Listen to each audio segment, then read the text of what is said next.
mandato traz uma série de entrevistas com os parlamentares para falarmos sobre os 100 dias de atividades da 19ª legislatura. Neste programa, recebemos a vereadora Daia Ranisch, do MDB. Filha do ex-vereador Sérgio Ranisch, Daia foi eleita para o seu primeiro mandato com 1.848 votos e atualmente é vice-presidente da Câmara. Olá, vereadora, seja bem-vinda. Tudo bom? Primeiro eu quero agradecer o convite e saudar a todos que nos assistem. Bom, a vereadora Daia apresentou, até então, 114 indicações, 4 moções e 59 requerimentos.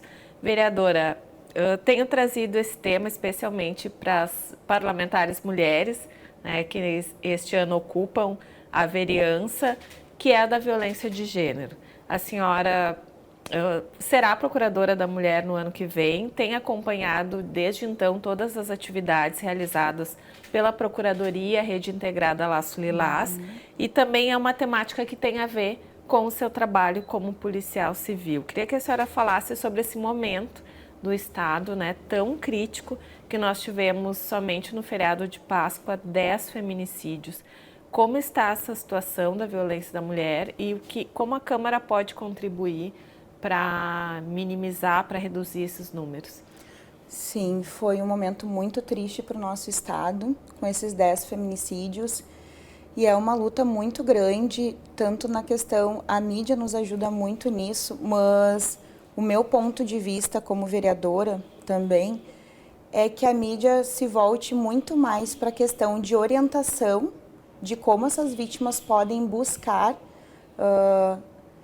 grupos de ajuda. Como no nosso município também, a gente tem que entrar numa luta muito grande, já começou através da audiência pública que teve nessa casa pela Procuradoria da Mulher, na busca do centro de referência, que ali tinham vários serviços para as mulheres, inclusive a questão de direitos dela, a questão de um auxílio com advogados, com assistente social, com psicólogas. Então, o nosso papel como Câmara de Vereadores também é buscar projetos que se alinhem a essa luta e que esses projetos passem, porque teve um projeto de uma vereadora excelente e alguns vereadores solicitaram pedido de vista, e a cada pedido de vista que é solicitado atrasa, e é uma demanda muito importante, como mesmo eu mencionei, esse assunto não pode ficar parado. Então, que depois implementem, depois entre com outros recursos, mas tem que sair do papel. Esse é um projeto que foi apresentado lá em 2017, sugestão de uma vereadora Mirim, para tratar desse tema já nas escolas. Qual a importância que a senhora vê de trazer esses assuntos já dentro das escolas para nossas crianças e adolescentes? Eu acho muito importante, porque por alguns anos eu dei o papo de responsa através da Polícia Civil. E o que nós encontramos a cada momento que nós vamos até esses alunos, no momento que a gente abre para eles que a polícia é amiga, no momento de uma palestra, não só os policiais, outros palestrantes também, as crianças e adolescentes, elas sentem que aquela pessoa está mais próxima. Olha, eu posso pedir ajuda, eu tenho com quem contar. Então, muitas vezes, após a palestra, as crianças e adolescentes vêm até nós e perguntam: aonde eu posso denunciar? Eu passo por tal situação. Teve um momento em uma palestra numa escola que eu estava passando com o microfone, eu gosto de microfone sem fio, e eu fico caminhando e observando. Eu vi uma criança com mutilações e era ela que tinha feito, era uma automutilação. Então, através dali, a gente conversou com essa criança e seguimos. E foi um resultado, graças a Deus, muito bom, que poderia ter sido pior. Então, eu digo da importância de um projeto desses, de irem palestrantes, independente de policiais ou não, mas de pessoas que tenham conhecimento de causa, porque, com certeza, crianças e adolescentes vão em busca dessa informação, para quando elas crescerem, elas saberem que estão passando por um tipo de violência. Porque, como eu sempre falo, não é só a violência física, é a violência sexual, é a violência moral, é a violência psicológica, que muitas pessoas não sabem que estão passando porque não identificam aquilo ali como uma violência propriamente dita. Então, através de palestras nas escolas, podem ir até uma delegacia. Teve uma criança de 9 anos em outro estado, que ela estava participando de uma palestra e ela viu que ela estava sendo abusada. Ela ouviu tudo com atenção e pensou, eu estou passando por um abuso. E ela sozinha foi até uma delegacia buscar ajuda. Então, a violência de gênero também vai ser dessa forma que outras crianças e adolescentes vão pedir ajuda, inclusive para sua irmã, para sua mãe.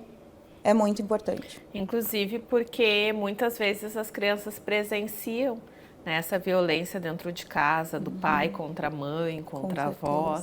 Né? Então, elas podem auxiliar nesse processo. Vereadora, trazendo uma das moções que a senhora apresentou, que foi uma manifestação de aplauso e reconhecimento aos policiais civis lotados na Delegacia de Pronto Atendimento de Novo Hamburgo pelos serviços realizados no ano passado durante as enchentes. Queria que a senhora falasse da importância desse reconhecimento aos seus colegas policiais civis. Eu achei muito importante, não só porque eu sou policial e também atuei nas enchentes, e não foi só a Delegacia de Pronto Atendimento de Novo Hamburgo, foram os departamentos, Delegacia de Homicídio, DEAs, todos juntos se uniram por essa causa. E muitos colegas estavam no seu período de folga.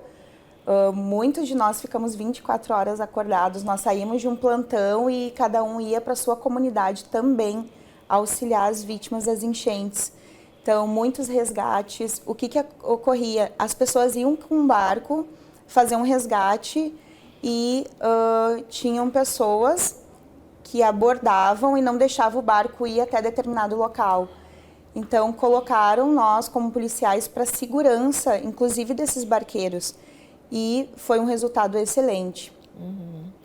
Nós temos uma situação aqui no município, né, ainda de moradores impactados pelos acontecidos, né, nas enchentes do ano passado. Temos a questão das obras do dique, né, e moradores que estão apreensivos por conta de terem que sair das suas casas. Queria que a senhora falasse um pouquinho dessa situação, como a senhora está acompanhando esse assunto. Sim, eu fui contra quando surgiram alguns boatos que essas pessoas sairiam do seu bairro para um outro bairro. Quando tu tira as pessoas do seu local de moradia, não é só daquela residência, daquela questão física, mas é a questão emocional dos seus vizinhos, dos seus parentes, da UBS, onde eles têm todo o acompanhamento de uma vida, das questões médicas e também das escolas, que seus filhos estão acostumados ali com um grupo. Então, interfere em todas as áreas da vida dessas pessoas. E o que a minha luta, junto com outros vereadores, é para que essas pessoas saiam dali por segurança, pela questão de vida delas, mas que sejam realocadas num local próximo no mesmo bairro, próximo daquela localização. A senhora tem atuado, né, uma das comissões que a senhora atua é a Comissão de Segurança da Casa, e entre os diversos assuntos, acompanhando demandas da Guarda Municipal do município. Como está essa demanda e como a COSEG tem auxiliado esses profissionais a irem buscar essas solicitações junto ao Executivo? Nós atendemos todos aqui na Comissão de Segurança, onde hoje eu atuo como presidente da comissão. E junto com outros 2 vereadores, estamos tentando buscar soluções para a questão da aposentadoria especial. E entre outras, não é só essa questão pautada. O que nós fizemos como comissão, nós marcamos também. Inclusive, tivemos uma segunda-feira, ao invés da reunião de comissão acontecer aqui na Câmara, nós propomos para ser lá na Prefeitura, onde a secretária Andréia nos atendeu, juntamente com o guarda municipal, e conversamos com todas as pessoas que estão nessa frente. E o ocorrido, como tem esse decreto dos 180 dias, nós acreditamos que eles vão ter que esperar um pouco mais, mas acredito que de alguma forma nós teremos um resultado positivo. nem que não seja exatamente o que eles querem, mas pelo menos já estamos estamos dando um passo.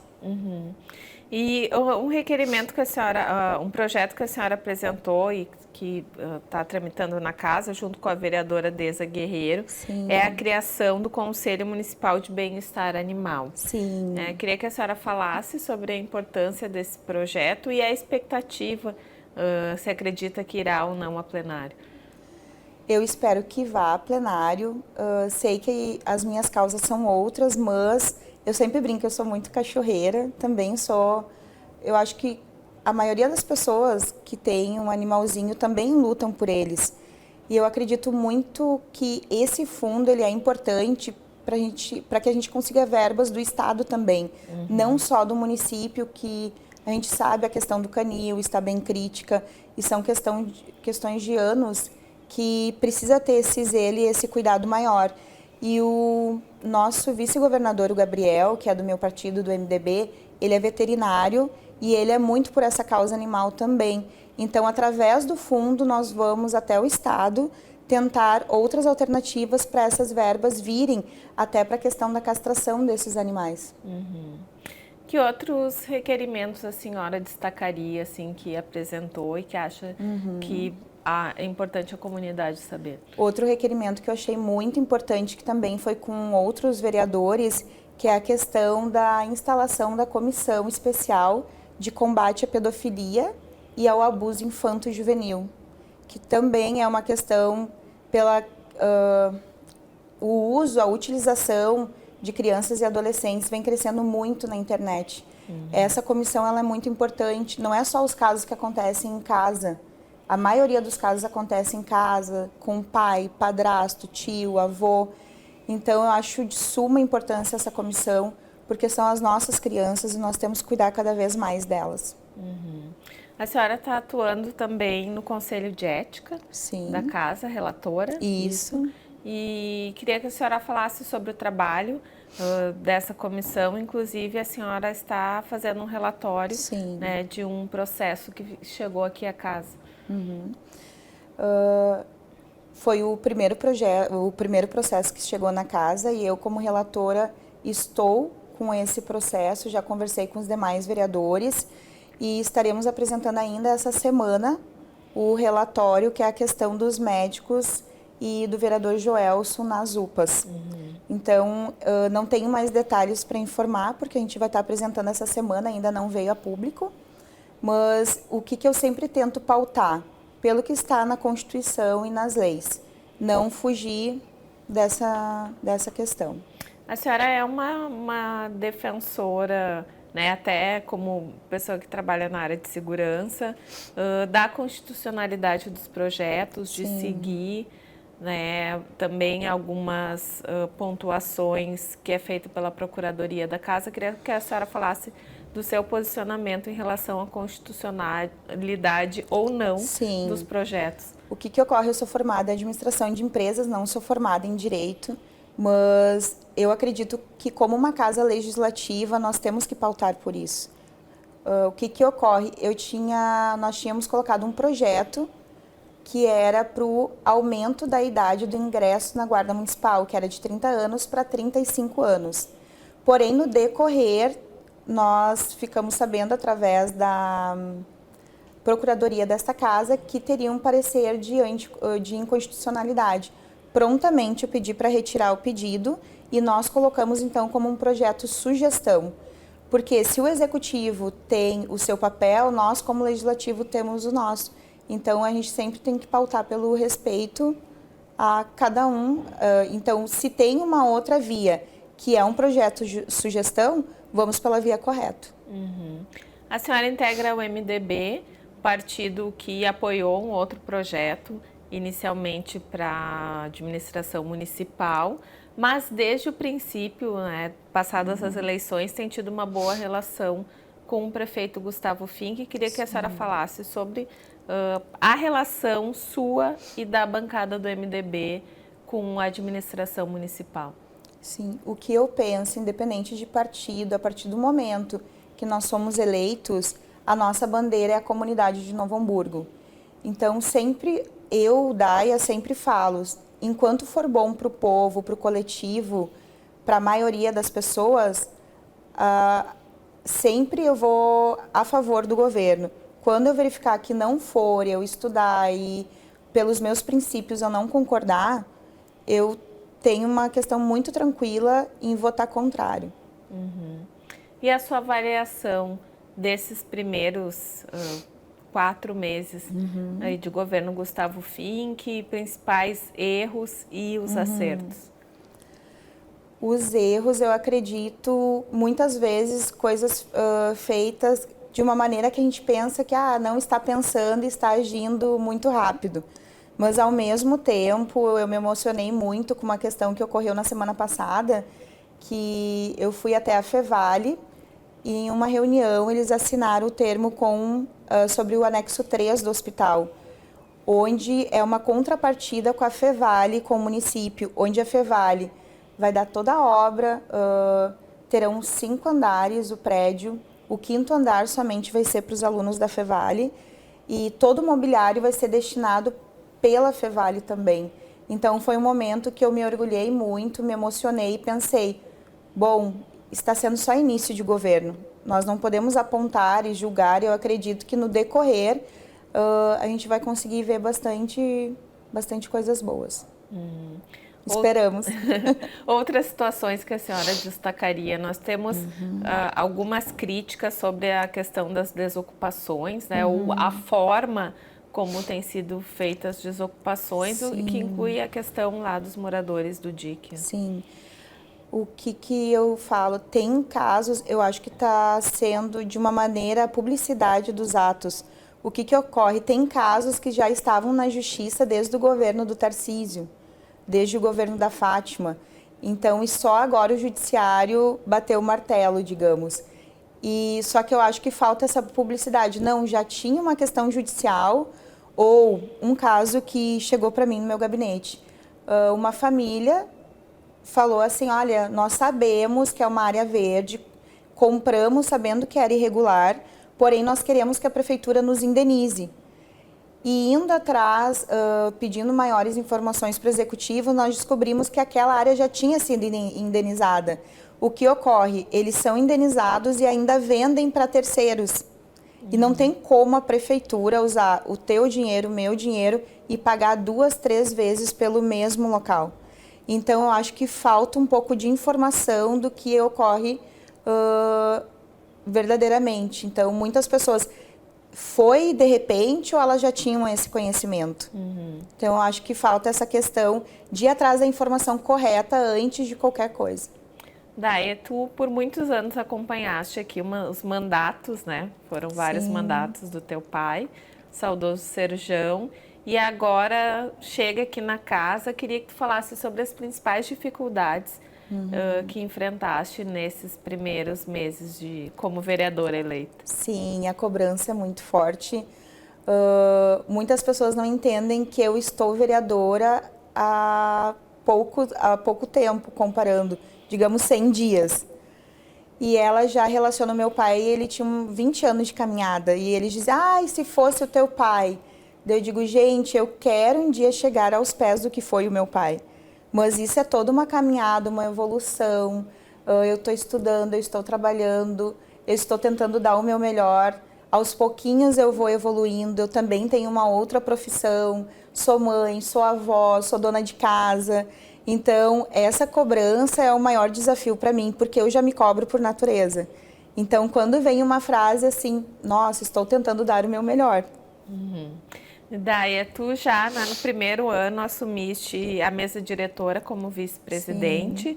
Pretende ainda nesses 4 anos ser presidente aqui dessa casa? Como é que está a relação tua com a mesa e também com as questões administrativas da casa que a mesa precisa dar conta, né? Além do mandato, os vereadores que integram a mesa diretora precisam pensar a casa administrativamente. Claro.